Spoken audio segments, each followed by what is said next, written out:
Hey guys, welcome back. Hope you're all doing well. And yes, it is that time of year again. It's E3 2016. It's been another year and we're here again. And as always, I'm here making my video, giving my impressions of each of the press conferences. And we're starting early this year. Yep, EA's just done their first press conference tonight, so thought I'd make a quick video, just give my thoughts, let you know what they've been announcing. There hasn't been a whole lot. I didn't expect much from EA, and quite frankly, I only watched it for one game, which you can probably work out what that was. So let's crack on. EA. So first up, they talked about Titanfall 2. Now for me, not that interested. I'm not a big Titanfall fan. As you know, I don't play multiplayer online gaming, so therefore it was never going to be of interest to me.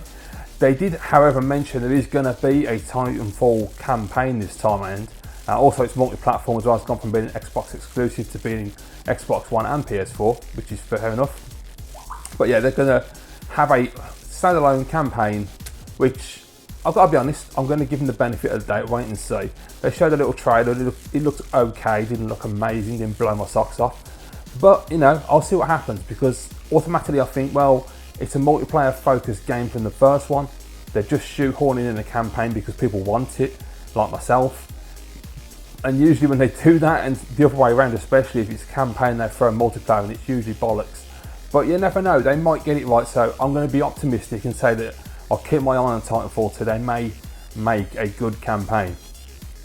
Just not really expected it, but next up, obviously, is EA. So we're talking sport, and we're talking Madden 2K17 or I don't know if was it 2K17 or 2017. I think it was 2K17. They usually throw the K in there. Yeah, I know jack about American football, so that went over my head, and a lot of it I wasn't really paying attention to, if I'm honest. They were doing the whole thing on competitive gaming as well, because that's a big thing nowadays. And they were talking about the leagues that EA are doing, and next year they're doing a special competition where they're giving away $1 million, which is absolute insanity. But yeah, if you're into Madden, you're into competitive gaming, that'll be worth checking out. Then it was another game that I don't give a toss about, but I know a lot of people love, and that is Mass Effect Andromeda.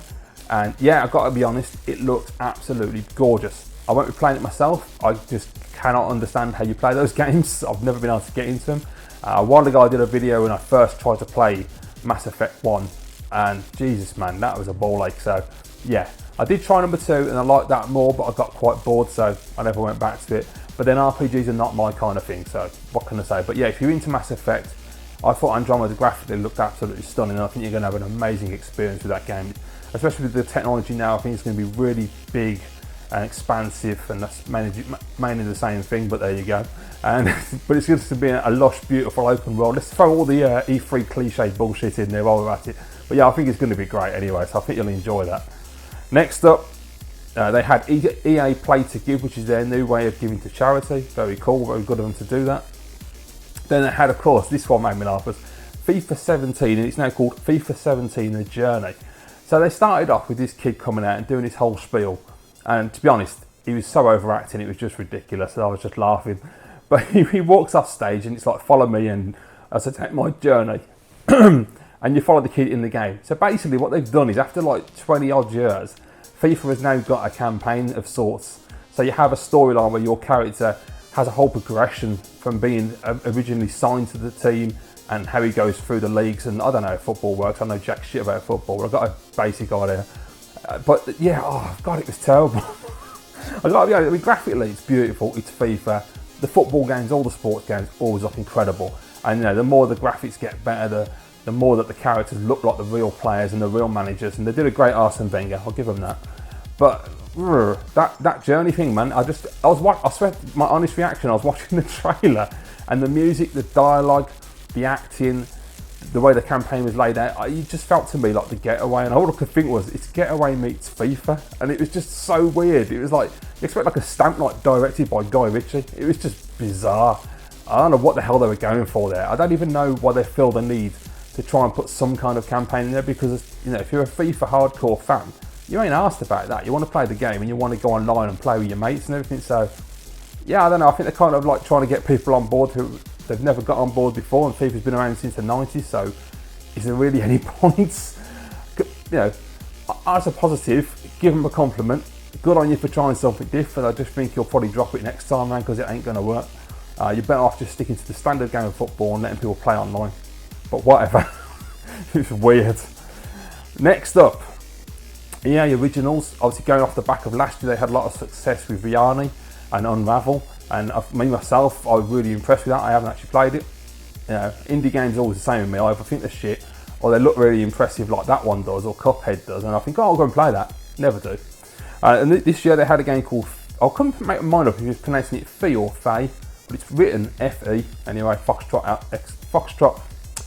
oh fuck's sake, Foxtrot, what is it, my brain's gone blank, hang on, I can't remember, oh my god, that's never happened before. Alpha Bravo, Charlie Delta, what the hell was he? Anyway, whatever, FE it's written, I can't remember what it is, that's weird, I've never done that before.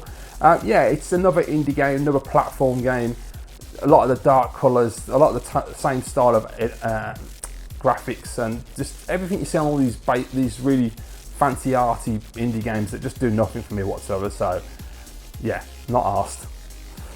Then we had the Star Wars games that are coming up. So they talked about the games that are already out, like Battlefront, what's coming up with them. They're going to be adding new content to all 3 games, which is great.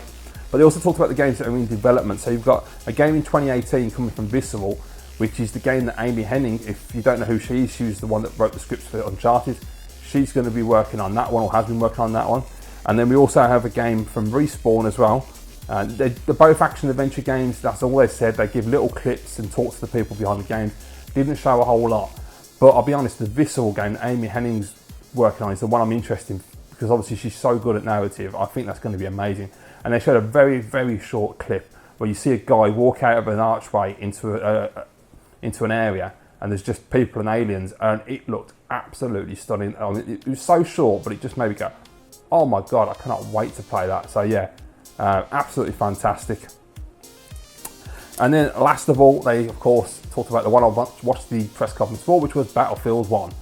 And yeah, they showed the trailer and it had what looked to be campaign footage in there, and if it's real and it looks like that when we play it, I cannot wait. I'm so excited for this game because it's so nice to go from the futuristic bullshit first person shooters back to what I like. Okay, we haven't gone back to World War II, we've gone back to World War I, but essentially it looks the bloody same anyway. I think they're taking a little liberty of it being World War I to make it a bit more interesting, because it could be, if you just went strictly World War I, it might be a little bit slow paced. So they've added a lot more into it. There's biplanes, there's like Zeppelins, there's tanks. It just looks absolutely stunning. I cannot wait for a proper full campaign demo. At the moment they're just doing an online 64 multiplayer bullshit on for the next hour, with some annoying twat doing a voiceover, which is really irritating the crap out of me, so I've turned that off because I can't watch it.